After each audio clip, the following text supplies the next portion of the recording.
اب آئیے میں آپ کو خاص طور پر ان 10 چیزوں کو آپ کی سماعتوں کے حوالے کروں۔ پہلے تو یہ بتا دوں کہ نصیحت قبول کون کرتا ہے، جیسا کہ فرمایا گیا فَذَكِّرْ فَإِنَّ الذِّكْرَىٰ تَنفَعُ الْمُؤْمِنِينَ، نصیحت کرو کہ نصیحت ایمان والے قبول کرتے ہیں۔ اسی طریقے سے ایک مقام پر فرمایا گیا وَذَكِّرْ فَإِنَّ، اللہ عز و جل نے ارشاد فرمایا کہ نصیحت کرو کہ نصیحت جو ہے وہ نفع پہنچاتی ہے، لیکن کس کو نفع پہنچاتی ہے؟ اس کو قرآن نے مینشن کیا سَيَذَّكَّرُ مَن يَخْشَىٰ، جو اللہ سے ڈرتا ہے نصیحتیں اسے نفع پہنچاتی ہیں، اور اگر نصیحتیں ہمیں اثر نہ کریں تو سمجھ لینا چاہیے کہ ہمارے دل میں اللہ کا ڈر نہیں، سمجھ لینا کہ ہمارے دل میں اللہ کا ڈر نہیں۔ اب آئیے بڑی پیاری نصیحت تفسیر روح البیان کے اندر بیان کی گئی، فرماتے ہیں کہ 10 چیزوں پر نصیحتیں مشتمل ہیں کہ یہ 10 چیزیں عوام کے سامنے پیش کی جائیں تاکہ سامعین کو نفع حاصل ہو۔ بہت غور سے 10 چیزیں ایسی ہیں سننے والے کو اگر بتائی جائیں اور سننے والا اس پر غور کرے اور سوچے تو اللہ تعالیٰ اس کو اس نصیحت سے نفع پہنچاتا ہے۔ 10 چیزیں سن لیں۔ لوگوں کو اللہ کی نعمتیں یاد دلائیے تاکہ وہ اللہ عز و جل کا شکر کریں۔ کس نے دی زمین؟ کس نے دی آسمان؟ کس نے دولت دی؟ کس نے آنکھ دی؟ یہ ساری نعمتیں اللہ کی دی ہوئی ہیں، اور اگر چاہتے ہو کہ اللہ مزید نعمتیں عطا فرمائے تو قرآن کہتا ہے لَإِن شَكَرْتُمْ لَأَزِيدَنَّكُمْ، تم شکر کرو اللہ تمہیں زیادہ عطا فرمائے گا۔ اور جتنی تکلیفیں آتی ہیں، توجہ چاہوں گا یہ جملہ پوری تقریر یاد رہے یا نہ رہے لیکن اس کو یاد رکھیے گا، جتنی بھی تکلیفیں آتی ہیں وہ ساری تکلیفوں کا سب سے پہلا سبب ناشکری ہے، سب سے پہلا سبب۔ اس کے پاس یہ، میرے پاس یہ نہیں، وہ یہاں میں، بس یہی سب چلتا ہے۔ اور اس کو میں قرآن سے سمجھا دوں، اللہ فرماتے ما یفعل اللہ بعذابکم ان شکرتم، اللہ تم کو عذاب دے کر کیا کرے گا اگر تم شکر کرو۔ نادانو، تم شکر نہیں کرتے اس لیے تم تکلیف میں گرفتار ہو، شکر کرو تو اللہ تمہیں زیادہ عطا فرمائے گا۔ نعمتوں کو یاد کرو، یہ ہوا بغیر پیسے کے مل رہی ہے، آکسیجن بغیر پانی مل رہا ہے، یہ نعمتیں کون دینے والا ہے؟ اللہ دینے والا ہے۔ اب اس کی نہ سنے تو کس کی سنے؟ یہاں علماء تشریف فرما ہے، طلباء تشریف فرما، ایک بہت حکمت کی بات بتاؤں، اللہ عز و جل نے جبرن کسی کو نہیں کہا کہ مجھے مانو، توجہ چاہوں، جبرن نہیں کہا کہ مجھے اللہ مانو۔ اللہ نے عقل عطا فرمائی، انسان کے پاس تو عقل ہے نا، جانور کے پاس نہیں، انسان کے پاس تو عقل ہے نا، اللہ نے عقل دے دی، عقل دے دی۔ کافروں کو بھی اللہ نے نہیں فرمایا کہ جبرن مجھے خدا مانو، اس نے جبرن نہیں فرمایا، اس کو روزی دے رہا ہے، پانی دے رہا ہے۔ سورج نکلتا ہے تو تھوڑی مسلمانوں پر نکلتا ہے، سب پر نکلتا ہے کہ نہیں نکلتا؟ بارش برستی ہے تو سب فائدہ اٹھاتے ہیں، آکسیجن سے سب فائدہ اٹھاتے ہیں، مسلم اور نان مسلم، اللہ کو ماننے والے اور نہ ماننے والے۔ اے اللہ، جب تو اتنا سب کچھ دے رہا ہے تو اپنے آپ کو منواتا کیوں نہیں ہے جبرن؟ تو اللہ فرماتے ہیں میں نے عقل دی اور یہ ساری چیزیں عطا کی تاکہ عقل سے بندہ سوچے تو صحیح، میں اس کو نہیں مانتا پھر بھی مجھے روزی دے رہا ہے، پھر بھی مجھے آکسیجن دے رہا ہے، پھر بھی مجھے پانی دے رہا ہے۔ کون ہے یہ سب دینے والا؟ کون ہے؟ اب جب وہ عقل کا استعمال کرے گا تو پھر اس کا وجدان کہے گا کوئی تو ہے جو مجھے دے رہا ہے، وہی دینے والی ذات کا نام اللہ ہے، اللہ ہے۔ تو جبرن اللہ نے نہیں منوایا، نعمتیں دی۔ دیکھو ان نعمتوں کو، کون ہے یہ نعمتیں دینے والا؟ کون ہے ہوائیں چلانے والا؟ کون ہے سورج کو پیدا کرنے والا؟ تلاش کرو، جب تم دیکھو گے تو تمہیں وہی ذات نظر آئے گی جسے ہم اللہ عز و جل کہتے ہیں۔ تو اللہ کی نعمتوں کا شکر ادا کرو، دکھ اور تکالیف کا ثواب بتائیں تاکہ صبر کریں۔ اب بخاری شریف کی ایک حدیث سنا دوں تاکہ آپ سمجھیں. میرا ایک ٹاپک ہے انشاءاللہ میں اس پر مطالعہ کر رہا ہوں. ہر دکھ میں ایک نعمت میرا موضوع ہے انشاءاللہ. پھر کبھی میں عرض کروں گا قرآن و حدیث کی روشنی میں. ہر دکھ کے پیچھے ایک نعمت چھپی ہوئی ہے. کوئی دکھ ایسا نہیں. تو اب یہاں فرمایا گیا کہ لوگوں کو نصیحت کرو. کس طریقے سے؟ اپنے بچوں کو، گھر والوں کو، دوستوں کو، سامعین کو یہ نصیحت کرو. اللہ کی نعمتیں یاد دلاؤ. کتنی نعمتیں اللہ نے دی، زمین، آسمان، چاند، سورج، تاکہ ان کے اندر شکر کا پیدا ہو اور اس کا رابطہ اپنے رب قدیر سے مضبوط ہو جائے. دوسری چیز، دکھ اور تکالیف کا ثواب بتائیں تاکہ صبر کریں. آپ کو بتاؤں، یہ ہماری سوچ ہے کہ تکلیف اس کو آتی ہے جس سے اللہ ناراض ہوتا ہے. اور میں بخاری شریف کی حدیث پیش کر دوں. یہ حدیث تو آج تک آپ نے سنی ہوگی کہ من یرید اللہ خیرا یفقہہ فی الدین. اللہ جس بندے سے بھلائی کا ارادہ فرماتا ہے اسے دین کی سوجھ بوجھ عطا کر دیتا ہے. لیکن آج بخاری شریف کی ایک حدیث اور سنا دوں. اللہ جس بندے سے بھلائی کا ارادہ کرتا ہے اس کو مصیبت میں گرفتار کر دیتا ہے. من یرید اللہ بہ خیرا یصب منہ اور یصب منہ یصب منہ. اللہ جس بندے سے، کما قال، اللہ جس بندے سے بھلائی کا ارادہ فرماتا ہے اس کو مصیبتوں میں گرفتار کر دیتا ہے. اس لیے کہ مصیبت پر صبر کرنے کا جو اجر ہے وہ کسی عمل کا اجر ہے ہی نہیں. اور صبر کرنے والے کو انسان سلام کرے یا نہ کرے، فرشتے قیامت کے دن سلام کریں گے اور کہیں گے سلام علیکم بما صبرتم فنعم عقبی الدار. تو دکھ میں انسان مایوس ہو جاتا ہے. اسے بتاؤ کہ دکھ اور تکلیف میں صبر کرنے پر اللہ نے کتنا اجر رکھا ہے.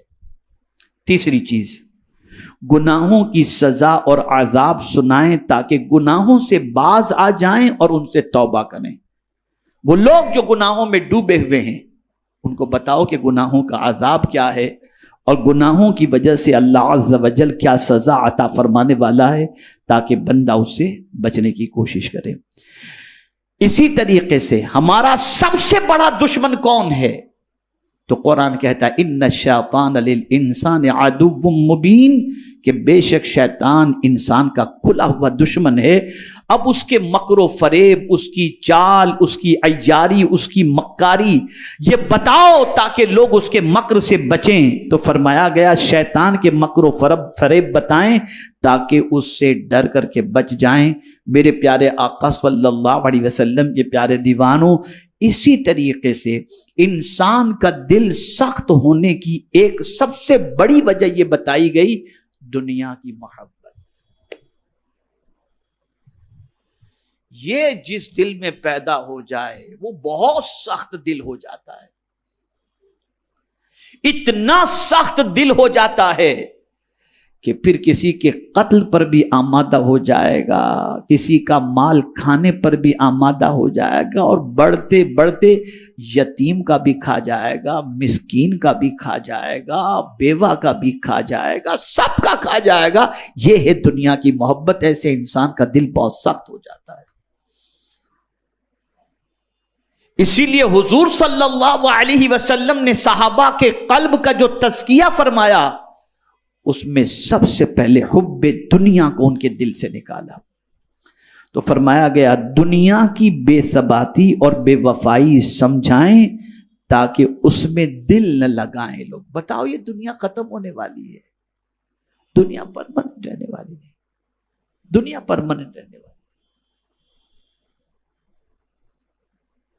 ایک سور میں ساری دنیا ختم، سب فنش ہو جائے گا. اب یہاں یہ جملہ یاد رکھیے گا، علماء خاص طور پر میں گزارش کروں گا توجہ کے ساتھ، اور طلبہ بھی یاد رکھیں گے تو بڑا فائدہ ہوگا. زندگی بھر اسے اپنی کتاب کے اندر نوٹ کر کے رکھیں. عقل مند وہ ہے جو فنا ہونے والے سے محبت کرنے کی بجائے باقی رہنے والے سے محبت کرے. دنیا فنا ہو جائے گی، خدا باقی رہنے والا ہے. جو باقی رہنے والا ہے اس سے محبت کرو. اسی لیے مومن کی تعریف اور مومن کی کیفیت قرآن نے بیان کی. والذین آمنوا اشد حبا للہ. جو ایمان والا ہوگا وہ اللہ سے ٹوٹ کر محبت کرے گا, بے انتہا محبت کرے گا. اور یہ دنیا فنا ہونے والی ہے. چھٹی چیز, موت کو ہر وقت یاد رکھا جائے تاکہ روانگی کی تیاری جاری رکھی جا سکے. میں آپ کو یہاں پر بتاؤں, ابھی ایک پروگرام میں ہم گئے تھے, ایک ساتھی نے کہا حضرت آپ کا وقت اتنے بجے کا ہے, ٹریفک بہت زیادہ ہے, ہم تھوڑے تاخیر سے پہنچیں گے, لیٹ ہو جائیں گے. تو مجھے ایک آیت یاد آ گئی. اللہ کا شکر ہے بسا اوقات کوئی نہ کوئی آیت یاد آ جاتی ہے. تو میں نے ان سے کہا, میں نے کہا بھائی میں تو دنیا کے بارے میں تھوڑا سا سوچا تو ٹائم پر تو مجھے کوئی چیز نظر نہیں آئی, چاہے وہ فلائٹ ہو, چاہے ٹرین ہو, چاہے آدمی ہو, تھوڑا بہت تو پلس مائنس ہو جاتا ہے. میں نے جب قرآن پر غور کیا تو ایک ہی چیز مجھے ٹائم پر ملی. قاری صاحب, ایک ہی چیز مجھے ٹائم پر نظر آئی جو 1 منٹ پہلے بھی نہیں, 1 منٹ بعد بھی نہیں. اذا جاء اجلهم لا يستأخرون ساعة ولا يستقدمون. جب موت آتی ہے تو نہ 1 منٹ پہلے نہ 1 منٹ بعد میں, جب اس کا وقت مقرر ہے تب وہ آ جاتی ہے.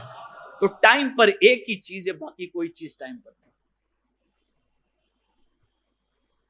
1000 باڈی گارڈ رکھ لو, 1000 بلیٹ پروف جیکٹ پہن لو, لیکن دنیا کی واحد سچائی یہ ہے کہ موت سے کوئی بچ نہیں سکتا. اور یہ جملہ بھی بڑا میرا مقبول ہوا تھا کہ ہم نے بہت کچھ جمع کر کے رکھا, لیکن قدرت کا قانون یہ ہے یا دے کے مرو یا چھوڑ کے مرو, لے جانے کچھ بھی نہیں ملے گا. بہت کچھ جمع کر کے رکھا ہے نا, یا دے دو مرنے سے پہلے یا چھوڑ دو. ہاتھ میں انگوٹھی بھی پہنے ہو تو لوگ کاٹ کے نکال لیں گے, لے کے نہیں جا سکتے کچھ بھی. یہاں سے پتا چلا ہمارا کچھ ہے ہی نہیں. جسے ہم کہتے ہیں کہ یہ ہمارا ہے, ہمارا کچھ نہیں ہے. فلسفہ سمجھ لو, یہ اللہ نے استعمال کرنے کے لیے دیا ہے. جب تک وہ چاہے گا تم استعمال کرو گے, پھر یہ کسی اور کو دے دے گا. اسی لیے اس کا قانون ہے دے کے مرو یا چھوڑ کے مرو, لے جانے کچھ بھی نہیں ملے گا. کچھ بھی لے جانے نہیں ملے گا. اور موت کا وقت کسی کو نہیں معلوم. تو دل کی سختی کو دور کرنے اور نصیحت کو حاصل کرنے کے سلسلے میں موت کا تذکرہ لوگوں کو بتایا جائے اور موت کو ہر وقت یاد رکھنے کی تاکید کی جائے. اسی طریقے سے 7ویں چیز, قیامت کو زیادہ سے زیادہ یاد دلایا جائے تاکہ اس کے لیے زاد راہ جمع کیا جا سکے. لوگوں کو بتایا جائے قیامت ایک دن ہے, آخرت کا دن ہے, وہاں کیا چیز کام آئے گی اس کو بتاؤ, وہاں کی سچویشن کیا ہوگی اس کو بتاؤ, وہاں کون کس کے کام آئے گا بتاؤ. میری ایک کتاب ہے, خریدیے گا مکتب سے, محشر میں حضور کہاں ملیں گے. کوئی نہیں ملے گا, کسی کا پتہ نہیں, لیکن حضور کا پتہ معلوم ہے. حضور نے خود بتا دیا میں کہاں ملوں گا. اور کہاں ملیں گے؟ جہاں سخت حاجت ہے وہاں مصطفیٰ پیارے تشریف فرما ہوں گے. پل صراط پر ملیں گے, میزان پر ملیں گے, حوض کوثر پر ملیں گے. یا رسول اللہ آپ کی عظمتوں پر قربان کہ جن کوئی بھی مصیبت ایسی نہیں جس کے حل کے لیے آپ پہلے سے موجود نہ ہوں. یہ مصطفیٰ جان رحمت صلی اللہ علیہ وسلم. اور سب سے بڑی شان جو ہے نا حضور کی, اگر کچھ بیان نہ بھی کی جائے, صرف ایک شان بیان کی جائے, وہ شان محبوبیت. قاری صاحب توجہ چاہوں گا, اعلیٰ حضرت نے اس کو بہت فوکس کیا. ہر شان اپنی جگہ پر, لیکن اللہ کی بارگاہ میں جو محبوبیت کا مقام ہے وہ اس سے بڑھ کر. تو اعلیٰ حضرت کیا اٹھے یار, محبوب میرے آقا اللہ کے کتنے محبوب ہیں تم جانتے ہو؟ میں تو مالک ہی کہوں گا. اتنے محبوب, میں تو مالک ہی کہوں گا کہ ہو مالک کے حبیب. یعنی محبوب و محب میں نہیں میرا تیرا. اگر مولا نے سورج غروب کر دیا، محبوب نے اشارہ کیا، سورج پلٹ کر آ گیا، تو محبوب سے نہیں فرمایا میں نے ڈبا دیا تو نے نکالا کیوں؟ اس لیے کہ محبوب محبوب ہے. میں تو مالک ہی کہوں گا کہ ہو مالک ہے. یعنی محبوب و محب میں نہیں میرا تیرا. تو قیامت میں حضور کام آئیں گے صلی اللہ علیہ وسلم. تو اس موقع کی کیفیت کو بتاؤ، وہاں کے حالات کہ کوئی کسی کے کام نہیں آئے گا. اور خاص طور پر میں دو چیزوں کا ذکر کر دوں. یوم لا ینفع مال ولا بنون، قیامت کے دن نہ مال نفع پہنچائے گا، نہ بیٹے نہ اولاد نفع پہنچائے گی، الا من اتى اللہ بقلب سلیم. یہ دیکھیے بات قلب کی ہی آ گئی. جو اپنا سلامتی والا دل لے کر کے آئے گا، یہ دل قیامت میں اس کو نفع پہنچائے گا. تو دل اگر سخت ہو جائے تو اللہ خیر فرمائے، اللہ خیر فرمائے. اس دل کی سختی سے اللہ خیر فرمائے. آٹھویں چیز، دوزخ کے عذاب کے حالات بتائے جائیں تاکہ ان سے بچ سکیں. اب پہلے ہی میں نے عرض کر دیا فَوَيْلٌ لِّلْقَاسِيَةِ قُلُوبُهُمْ. ویل، یہ ویل کیا ہے؟ خرابی کے معنی بھی اور ایک اعتبار سے ویل جہنم کی اس وادی کا نام ہے جس سے جہنم بھی دن میں 70 مرتبہ پناہ مانگتا ہے. تو جس کا دل سخت ہو جائے، جس کے دل پر اللہ اور اس کے رسول کی باتوں کا اثر نہ ہو، اسے ڈرنا چاہیے اپنے ٹھکانے کے بارے میں. 9ویں چیز، بہشت کی نعمتیں سنائی جائیں تاکہ انہیں رغبت ہو. جنت کی بہاروں کے بارے میں بتایا جائے. کیا کیا جنت، شرابن طہورا. سب سے بڑی چیز تو یہ کہ یہاں تو یار کہیں بیٹھو تو کوئی اچھی بات، کوئی اس نے آپ کے بارے میں یہ کہا، فلاں نے یہ کہا، tension tension tension tension tension. جنت ایسی جگہ ہے وہاں کوئی ٹینشن نام کی چیز ہے ہی نہیں، کوئی ٹینشن کی بات نہیں. آدمی چاہتا ہے کہ دنیا میں میری تمنا پوری ہو. توجہ چاہوں گا اس جملے پر. آدمی چاہتا ہے دنیا میں میری تمنا پوری ہو. اللہ فرماتے تو دنیا میں میں جو چاہتا ہوں وہ تو کر، جنت میں تو جو چاہے گا میں وہ کروں گا. تو ہماری تمنا پوری ہونے کی جگہ دنیا نہیں جنت ہے. وَلَكُمْ فِيهَا مَا تَشْتَهِي أَنفُسُكُمْ وَلَكُمْ فِيهَا مَا تَدَّعُونَ. جو چاہو گے اللہ تمہیں عطا. اور کوئی محنت بھی نہیں کرنی، کمانے بھی نہیں جانا. خیال ہوا کہ یار یہ مل جائے تو فوراً سامنے آ جائے. یہ قیام. آخری بات، ہر بات کو خوف و رجا کے درمیان رکھا جائے. یعنی کبھی اللہ تعالیٰ کی عظمت و ہیبت کا تصور دلایا جائے تاکہ اس کا خوف دل میں پیدا ہو. کبھی اللہ کی رحمت اور مہربانی بتائی جائے تاکہ اس سے امید ہو. جو پند و نصیحت 10 امور پر مشتمل ہو تو اہل ایمان کو اس سے بہت بڑا فائدہ ہوگا. یہ 10 باتیں ایسی ہیں کہ اگر ایمان والے کے سامنے یہ 10 باتیں رکھی جائیں تو ایمان والے کو فائدہ پہنچے گا. تو میرے پیارے آقا صلی اللہ تعالی علیہ وسلم کے پیارے دیوانوں، ضرورت اس امر کی ہے کہ ہم جو ہے اللہ عز و جل کے فرمان پر عمل کریں، رسول رحمت صلی اللہ علیہ وسلم کی تعلیمات پر عمل کریں اور اپنے دل کو سختی سے بچائیں، اور جو چیز دل میں سختی پیدا کرتی ہے اس سے بچنے کی کوشش کریں.